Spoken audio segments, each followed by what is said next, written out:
An alternative approach to education is coming to South Haven Public Schools. It's called the WAY program, which stands for Widening Advancements for Youth. It's the seventh of its kind in Michigan. We have 24-hour News 8's Catherine Ducharme here with how the program works. Catherine. Hey, good morning. So it's a project-based program for second semester freshmen through 12th grade students. It's really a different path that students can take to graduation as opposed to traditional schooling. I talked with a mother whose son graduated back in 2015 from the WAY program offered out of Waterville. She says it was the key to her son's success.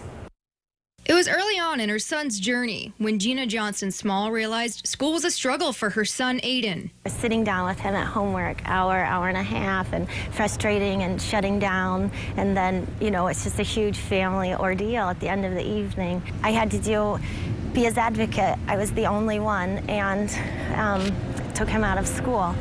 That was in his 8th grade year. So we decided to homeschool the rest of the remaining of the 8th grade year. About a year later, she found Aiden's saving grace, the WAY program. Sometimes we assume that everybody fits into the mold of a traditional brick and mortar high school, and it's simply not the case. Kevin Schooley is the South Haven Public Schools superintendent. He says the WAY program is for kids like Aiden who don't learn best in a traditional setting. And so to provide a different option for kids to go to school, to continue their vocational training, to dual enroll, to do things that some of the traditional high school kids do, and have a bit more flexible schedule really works for some kids. WAY is a 24 hours a day, 365 days a year kind of program. There's no winter break, no summer vacation, but it does give students access to around-the-clock help.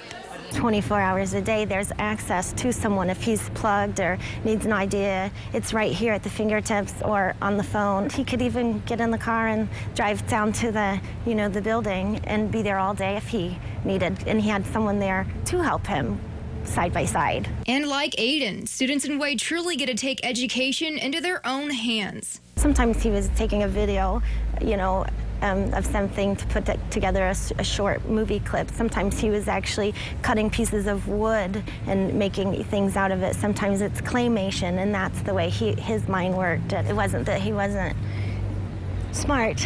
It was that he needed a different tool, a different strategy, and this is what worked for him. WAY South Haven will begin the start of the next school year. About 50 students will be selected to participate in it. There is an application process. You can read more about that on our website. Teresa. All right, Catherine, thank you.